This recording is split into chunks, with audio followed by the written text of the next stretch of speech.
जी, तो आज हम स्टॉक मैनेजमेंट के तीसरे सेशन में और हम सीखेंगे कि प्रोडक्ट्स की डिटेल कैसे डालनी है।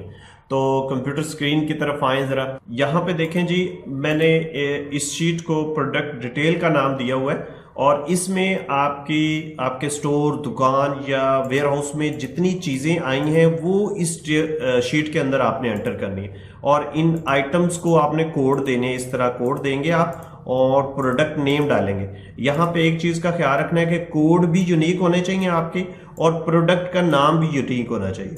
जैसे ये खजूरें हैं, अगर दो किस्म की खजूरें हैं आपकी दुकान के अंदर, एक ईरानी है एक पाकिस्तानी है, तो आप डेट्स 1 और डेट 2 इसको दे सकते हैं और इसी तरह यूनिट टाइप भी आप फिर इस तरह साथ डिस्प्ले कर सकते हैं। जैसे साल्ट है, साल्ट पाकिस्तानी भी है, साल्ट जो है चाइनीज भी है।